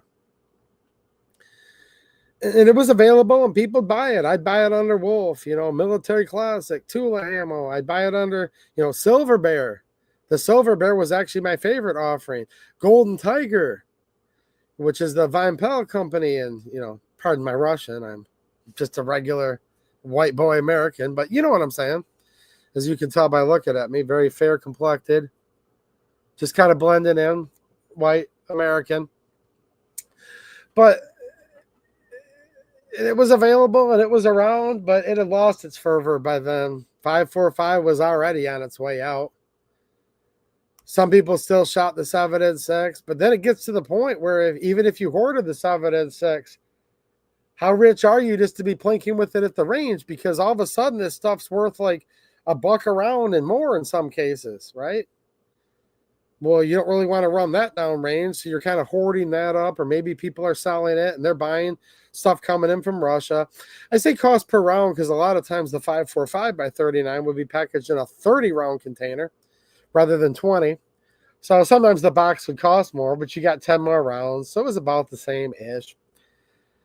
And then Biden comes in and bans every bit of everything from Russia a few years ago. So it basically dries up. Now, there is one source coming in that's from so-called Azerbaijan. I've done streams talking about this in the past. It's from, big air quotes, so-called Azerbaijan. The company that supposedly makes it there doesn't make ammo at all, according to their website. In fact, when you do the research to find out who supplies the Azerbaijan army with their 7.62 by 39, 5.45 by 39, you find out indeed that it's Russia that supplies it. Well, there's sanctions on Russia, so of course it can't be Russian Golden Tiger ammo coming in via Azerbaijan. That would be legally impossible, but it is a weird thing to figure out, though, isn't it? And I do actually know where some of that's available. If anyone's interested, I'll make a locals post afterwards if you're just looking for some. And it's high quality stuff, but the price of it ain't nothing like it used to be. Now, there's one more offering that was going on concurrently this whole time and still is as well. Several other offerings, but one more of note. Hornady making a round. Hornady made a 5.45 round, several variations. A Hornady Black, and it's basically a premium steel case. But we're talking that stuff was never cheap. And I'm not sure if they're making it right this minute or not, but that was never cheap ammo. And there's always been this thing, and I think a lot of you guys know what I mean. Like, if you know what I mean, you know what I mean, right? It's always been like AK was supposed to be a cheap gun to shoot. People would spend more money on ammo for their AR, for their bolt action, for many other milsurps. But when it comes to AK and SKS, it's like, dude, it just has to be cheap ammo. And once the price rises up to a certain price, most, and not all, most people tap out. And they're like, dude, I'm never going to buy $1 a round rifle ammo for my AK. And it's just this weird mental block for people. And it's just kind of been the culture. And it's just kind of the way it is. So the 5.45 basically just starts falling out of favor more and more between the 7.6 ban, the Russian ammo and guns, and just everything from Russia, quite frankly, at this point. Complete and utter ban related to guns and ammo. It puts it on life support. The interesting thing is, and I'm going to get to the whole, like, where does PSA come into play with their ammo and why I understand why they probably might not be in their best interest to make it, quite frankly, although I wish they would. You guys want my personal opinion? I wish they would, and I'll continue to encourage them to. So there you go. But why they might not want to, but then where something they're doing doesn't make sense, so they might want to. But before we do that, I have a couple super chats to read here so we can get some more Moroccos. This is the keep Pedro from getting deported fund, even though I'm on the down low. I don't know why they do that. Fun to learn, channel member, and a super chat. Arriba! The ghost of Susan WikiWiki started a manhunt for 2AE to you. Ooh, the ghost of Susan WikiWiki yet again. It appears he's been abducted and replaced by an AI impersonator. She's very concerned. Oh, yeah. I'm going to need to play that video in 1 minute here for you guys, just to make sure everybody's seen it at least once. John Crump News with a super chat. What's happening, John Crump News? How you doing, man? Arriba. He says, well, this is interesting. Here's the thing, dude. I just wanted to like do a stream tonight talking about a little bit of stuff that was funded in the Michigan budget I didn't like. Now we're doing a QA, and this is turning into an hour of us having an awesome time talking about the 545x39 shenanigans and all that. But yeah, man, just a regular dude trying to be low key, making sure I don't get deported. You know what I'm saying? Just trying to keep from getting deported, guys. We have Sprochford with another super chat, and you can't even make this up. So let's give him a big arriba. Let's give him a big arriba, which means we're moving on up. You know what I'm saying? Let's go. He says, what's wild is that PSA makes a lot of AK-74s and hasn't come out with the ammo yet. Dude, here's the thing, guys. He just paid me $5. Just support the channel. Thank you, sir. I was ready to bribe one of you to say what he just said. So I just kind of said why they might not want to make it. Don't take this for 1 minute that I don't like it. I mean, geez, oh, Pete, I've got 3 guns chambered in it right over there. I mean, not right here, Susan Wiki. Look, she died, but her ghost, not here. But like so far away, I couldn't even possibly see it while I'm live. So far away. So not right over there. I don't have 3. So anyways, I like the caliber, but it is kind of, it's on life support. It's almost a dead caliber at this point. That might be why they don't want to make it. Another reason they might not want to make it, and this is not me speaking for PSA, this is just giving you my personal opinion. The pores, as the old saying goes, the pores are going to pour. And I'm not talking poor people. I'm talking people that are just the pores. It's like this quasi-communist type of thinking where I used to get something for nothing, so now I'm just entitled to it forever. And instead of being grateful that we were getting super lucky, like when we were getting 7 and 6 for like 10 cents and less a round, that wasn't what it was worth. No, we were getting it for like way less than what it was worth.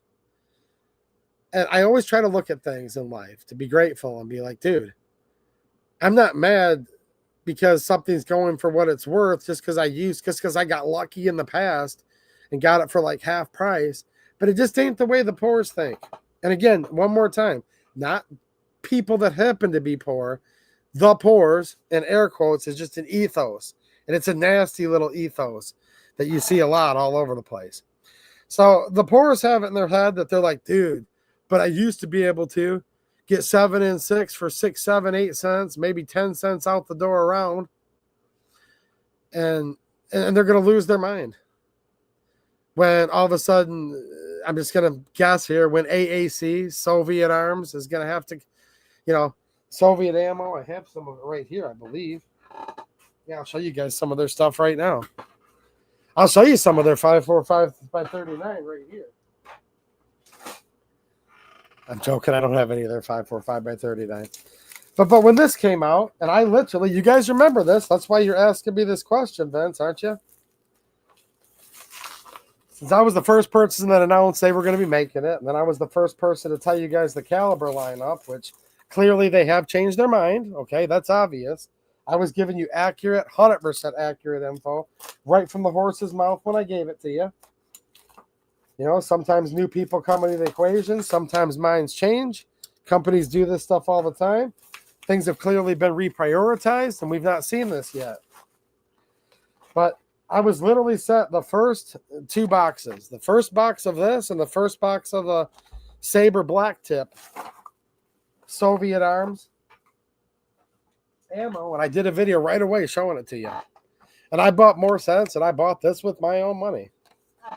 Using a deal that I shared myself over on Locals, by the way. This stuff comes out. It's $8.99 a box, the first rendition of it. People lose their ever-loving minds, man. If I was PSA, I'd be like, what the hell? Why don't we just stop making the ammo and just make it a lot more pleasant? For all these broke you-know-what pores that are in here. Just acting ungrateful, acting like idiots. And I think you guys know the type of people I'm talking about. People are blowing PSA up in the comments and just everywhere being like, what the heck? No, 7.62x39 cannot cost more than $5 a box. No. This was in another era before the hyperinflation we've reached. This is stuff made in Russia. Before that, the really cheap ammo's from China. This is old Cold War surplus that that at different times flooded into this country, basically giving it away. The only reason it cost a little bit it did throughout these eras is because of the very expensive shipping charges, you know? I was told by somebody on good accord, by an importer, that when you were getting like those $80 a spam can, 54R, and you know, the 6-7 cents around 7 and 6, and some of these crazy deals from yesteryear, 90% of that cost was the cost just to handle all that freight every step of the way. And it was getting sold from the old country, in some cases for a penny around. Things like that. Sometimes even less than that. So just keep all this in mind. This is countries dumping their warehouses of stuff that had been sitting there for decades, trying to get rid of it. Now we have something that's a modern production made in the USA with American labor, with American components. You know, America, you can tell I'm an American just by looking at me, right? You know, and people lost their minds. So that's part of the reason they might not want to make it either. I don't know, man. Because what if this stuff was like $11 a box for 545 by 39? People might lose their minds. Now, I don't know for sure. I just kind of thought to myself, I'm like, man, at least there's like an avenue for this stuff. Yeah, man, I do want a taco, like, for sure, man. Yeah, I do. I should quit this stream right now while Taco Bell's still open. But we'll hang out a few more minutes because I'm having a good time hanging out with y'all tonight. So that's one thing I'm going to add to that. Now it's around $9.49 a box. They have come out with a new improved coating. The old coating was fine with me too, the original coating. I've still got the first 2 boxes that were released to the public right over there. And I'm not going to shoot them. I'm just going to use them as souvenirs. Because they sent me those 2 boxes for free just so I could get them first to report it because they knew I'd been reporting on it. But I'm not going to shoot them. They're just here with the channel. This stuff, though, I bought with my own money. I don't just call them up whenever I need ammo, nothing like that. But now we have a, you know, probably a lot nicer coating. This reminds me more of like a Silver Bear. This is steel cased. $9.49 a box. I think it's still a good seller for them. I know some of my viewers have purchased it, but the cost might get a lot of people. But here's the weird thing, though. Like Sproutsford says, but they still sell AK-74s in several variants chambered in 5.45 by 39. And the ammo's almost dried up at this point. So that would be a reason why it seems like they should make it. So there you go. That's kind of the full. I actually left a lot out, but that's probably as thorough as most of you care to hear. Explanation of the round, where it's at today. And if PSA doesn't make it, let's just put it that way. And if they don't make it rather soon, I fear it's not going to look good. This so-called ammo from Azerbaijan, well, it's ammo that's from so-called Azerbaijan. I mean, come on. If you've had Golden Tiger in your hands and you have this Azerbaijan ammo, makes you ask a few questions. I would not be surprised if all of a sudden that stuff doesn't show up anymore, if you know what I mean. Hornady, maybe some of you know. I'm not sure what they're doing with it right now. PPU, not really known for their 5.45 by 39 offerings. Look, they ain't shipping nothing out of Serbia. Guns are ammo related. And with how hostile Russia's being towards them about it right now, the immense pressure, threats of even more pressure, not sure how that situation is going to look. But I don't really remember PPU that I can think of ever. And if they did, it's nothing I've seen. 5.45 by 39, not really. So I don't know. We'll have to see what happens. But most military surplus of these rounds, that can't come in because some stupid company supposedly made an AR pistol back in the day. And not enough of the gun community cared to fight it off. Denny's Plant-Based Journey with a member super chat. Arriba for 55 months. That's a long time, Denny. Thank you for the support and supporting on locals and everywhere else. He was hanging out with us in the local stream just 2 nights ago. and some of the other guys I see in the chat. He says, Pedro, thanks for the fiesta tonight. Well, you're welcome, man. Just trying to hang out, and look, I might be able to stay in the country. Denny's also coming in with a 10 spot. Arriba. And thank you for the super chat, Denny. He says, legal defense fund for Pedro. Keep up the good work. Well, thank you, muchacho. Gracias. Not only am I trying to like learn my English as fast as I can, but I'm even trying to get rid of my accent because I do not want to get deported. But should I take the bribe? What do you guys think? Should I take the bribe, Dale Morales, for self-deportation? I don't think so. I don't think I want. No, Taco Bell's not really a taco. I know. But what's a guy going to do at 11:30 at night, you know? That's about all you can do.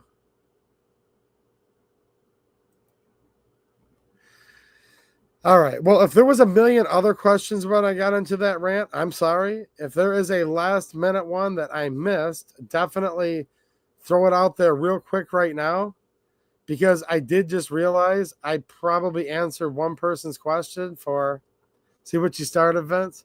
No, don't blame Vince, guys. If you've had a good time tonight, don't forget to hit the thumbs up and thank Vince for asking such a good question. If you had a good time, if you hated me talking about the 545 by 39 for an hour, don't blame Vince. It's not his fault. He was probably looking for a 30-second answer. So either way, what I'm really trying to say is lots of praise to both this channel and Vince, no matter how you feel about it. The more upset you are, the nicer you're going to be and everything. Right, Fluffy 10mm Jeep guy? What's happening, man? Oh, the old Perfecta. The old Walmart banning all the good calibers. And now there's still some good calibers there, but you guys know what I mean. Banning much of their ammo.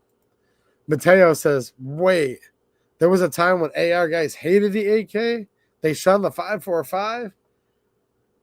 Dude, there was a time where for every one of us that was trying to like desperately write our congressman and the ATF to get them to stop the 5.45 ban, there was 10 5.56 guys saying, ban it, ban it, ban it.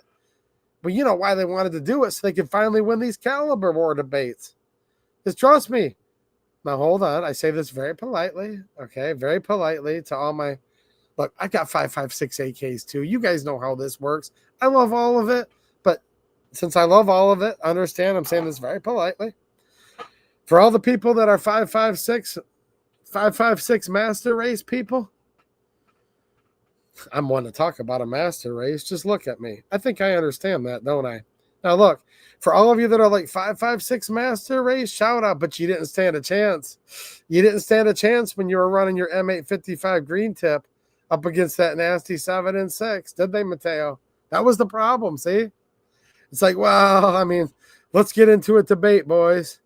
And I get it. AR stands for accurate rifle. There's all kinds of other things we love to debate. However,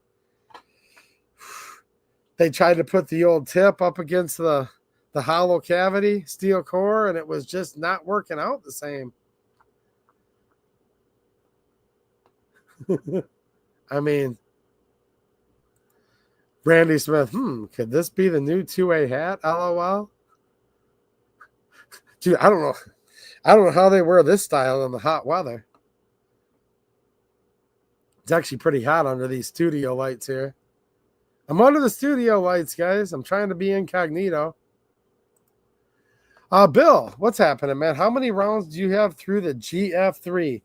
I have it written down in documentation, but I don't have it right in front of me. It's in the high 4,000s. Gosh, I'm trying to remember because I actually do have this log, just literally not right here in this room. 4,600-ish, give or take 100 or two.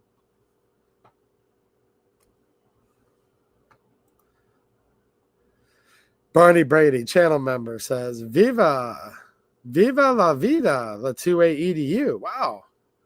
I'm trying to pronounce this stuff. All I'm thinking is living la vida loca. I don't even like that song at all. I just, I don't know. Just trying to fit in. Yeah, you showed it on a local stream. I don't know. It's probably been a few months ago now. Yeah. Haven't lubed it. Haven't cleaned it. Is there any of you that missed the little intro video? I'll play it for you for 2 seconds real quick here. And then if we have any last minute questions, I will take a couple more before I jump off tonight. Is there anybody that didn't see the video? I'll pop the video up if anybody's interested. Let me go check over here and see if you guys remembered to give the old streameroo a thumbs up. Because there was a certain point there where somebody came in, and here's the thing, man. Yeah, that's what I thought. Somebody did come in with a quick thumbs down tonight. So if you guys can help fight that off just a little bit for the algorithm with maybe a couple more thumbs ups, because, yeah, man, I think I probably had a viewer that saw me, even though I'm just trying to blend in. I think there might have been somebody who was a racist that doesn't like your boy here, your muchacho. I said, "Orale, Holmes," and he was like, "Ooh, I don't like those type thumbs down." Dude, I love everybody. That's why I'm hanging out here and having a good time. All right, a couple of you missed it. All right, give me 2 seconds here. Carbon Spider says, "What kind of grass was you cutting today, 2A Warrior 92? That's a good question, 2A Warrior. What kind of grass was he cutting today? I could guess. I would have guesses on that. All right, hold on a minute. Thank you, Dale. I appreciate it, man. All right, hold on a minute.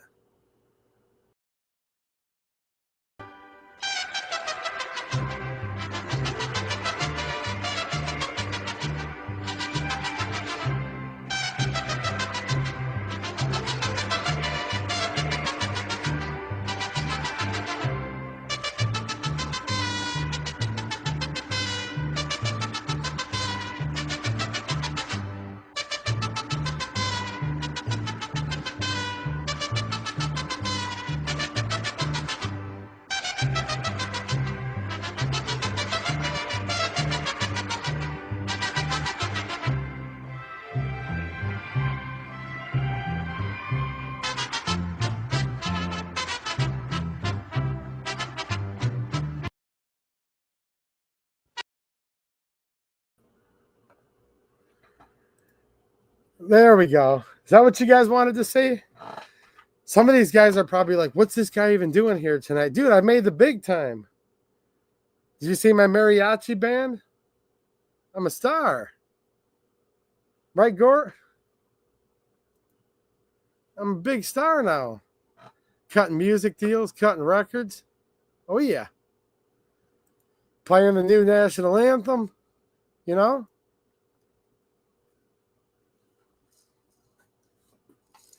Having a good time tonight? Hey, Zapato, got me cracking up big. Well, thanks, man. Fun to Learn says, this is maybe the highest rated stream ever. Wow. Well, thanks, man. You guys would be surprised, dude. Sometimes I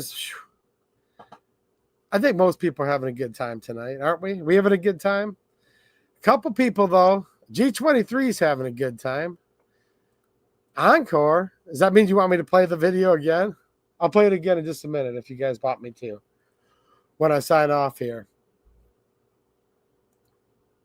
Carbon Spider said, I think it's better the second time. Better guitar. Oh, yeah. Oh, yeah.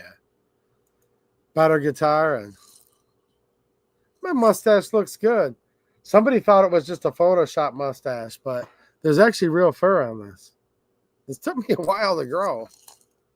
You can tell.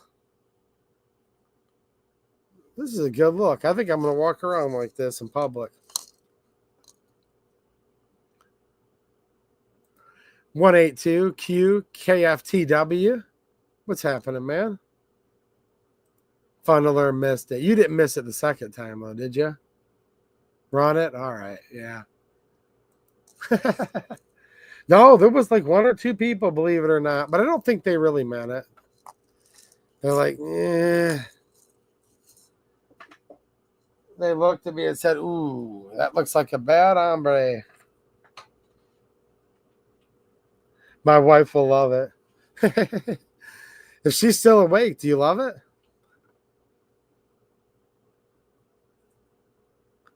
I know I went all out on the fireworks budget for my video. That's why I'm struggling right now. Where's Lobby's mustache? Pillbox said, yeah, they didn't have any quite small enough for Lamy, but I'm going to have to see what I can do. Oh, yeah, we have a llama back here. Over on my left, your screen right. All right, any last minute questions, guys? I am going to jump off. It's been almost 2 hours. I hope y'all had a good time tonight. I know I did. And yeah, I kind of am in the, I mean, not that it's real, it's not like real tacos. I do totally agree with that, but I am kind of in the mood for some Taco Bell, and I have some over there in the fridge from last night that I think I'm actually going to heat up. I have 2 things in my fridge in my shop, if you guys can believe this, that are ready to go. I have a crispy chicken taco from last night, so that's still good enough to nuke. And then my local McDonald's had buy one, get one fish sandwiches. That's the only time I go there is on Friday for that. And I think I'm going to either eat a cold or reheated McDonald's fish sandwich. So does that sound good? Yeah. Muchas gracias. Buenas noches. Yes, sir. Well, thank you all. I think you all had a good time. I hope you guys had a good time with albeit highly esoteric 545 by 39 discussion. I tried to make it as fun as I could. I will continue to try to read more of the Michigan budget when it comes out. And when I get a chance, fill you all in. And yes, everything is better with hot sauce. So I am going to leave you guys with my newest debut recording. A big shout out to my friend Ron, who created this for the channel and donated it, meaning he's my music video producer is what I truly mean by this, because this video is like totally not AI. So thank you, Ron, and here you go. I'm going to send you guys off with this.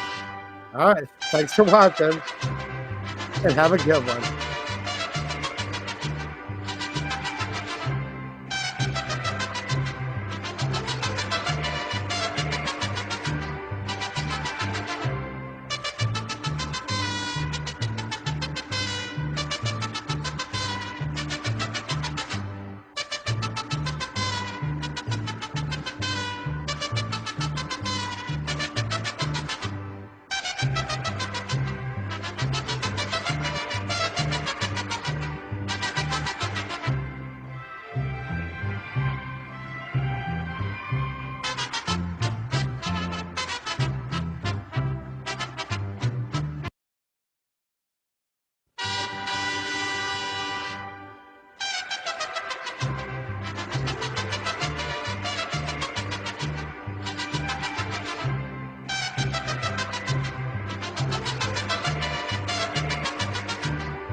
All right, I hope y'all had a good time. I'm out of here.